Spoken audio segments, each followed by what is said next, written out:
बांगर यांच्या पत्रानंतर वारकऱ्यांमधून संतप्त प्रतिक्रिया येऊ लागल्यात। पंढरपूर यात्रा काळात कोणताही मंत्री, आमदार किंवा खासदार यांनी दर्शनासाठी येऊ नये, नियम धाब्यावर बसवले गेले तर मंदिर समितीच्या विरोधात तीव्र आंदोलन करणार असा इशाराच विश्व वारकरी सेनेचे अध्यक्ष गणेश महाराज शेट्टे यांनी दिलाय।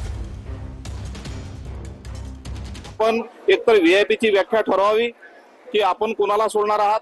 दर्शन बारीमध्ये जे भाविक आता लाईन मध्ये लागलेले आहेत त्यांचा विचार करून आमच्या विश्व वारकरी सेनेच्या वतीने आपल्या मंदिर समितीला नम्र विनंती आहे की आपण कुठल्याही व्हीआयपीला मंदिराच्या दर्शनाकरता पाठवू नये, अन्यथा विश्व वारकरी सेना आणि इतर वारकरी सर्व संघटना मिळून आम्ही तीव्र आंदोलन वारी काळात करणार आहोत। याची पंढरपूरच्या दिशेने चाललाय। तहान, भूक, ऊन, वारा या सर्व गोष्टी बाजूला सारून पंढरपूरकडे जाणत आहेत। मात्र त्या ठिकाणी गेल्याच्या नंतर आता सध्या पंढरपूरच्या म्हणजे भेटीच विठ्ठलाची आस मनामध्ये आहे। मात्र काही राजकीय व्यक्ती आहेत त्यांच्याकडून अशी मागणी केली आहे की व्हीआयपी दर्शन सुरू ठेवावं अशी त्यांची मागणी। तर तुम्हाला काय वाटतंय? आम्हाला नाही वाटतं व्हीआयपी दर्शन बंद करा, बाकीची आपल्या भक्तांना दर्शन सतत चालू राहून द्या अशी आमची अपेक्षा असती। पांडुरंगाजवळ व्हीआयपी दर्शन नको हे।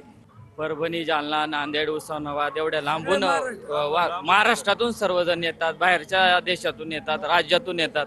यांचं म्हणजे 12-12 तास 20-20 तास लागतात दर्शनाला त्यांना, पण ते व्हीआयपी असल्यामुळं की लवकर काही जातात आणि त्याच्यामुळे दर्शन होत नाही काही वारकऱ्यांचं। त्याच्यामुळं व्हीआयपी दर्शन बंद झालं पाहिजे। वारकऱ्यांसाठी जसा समान न्याय आहे तसाच व्हीआयपी साठी असावा आणि व्हीआयपीची दर्शनाची जी मागणी होती आहे ती बंद करावी अशी मागणी खरं तर वारकऱ्यांची होत आहे। कॅमेरामॅन अभिजित पिसे सोबत लक्ष्मण जाधव, टीव्ही मराठी, इंदापूर।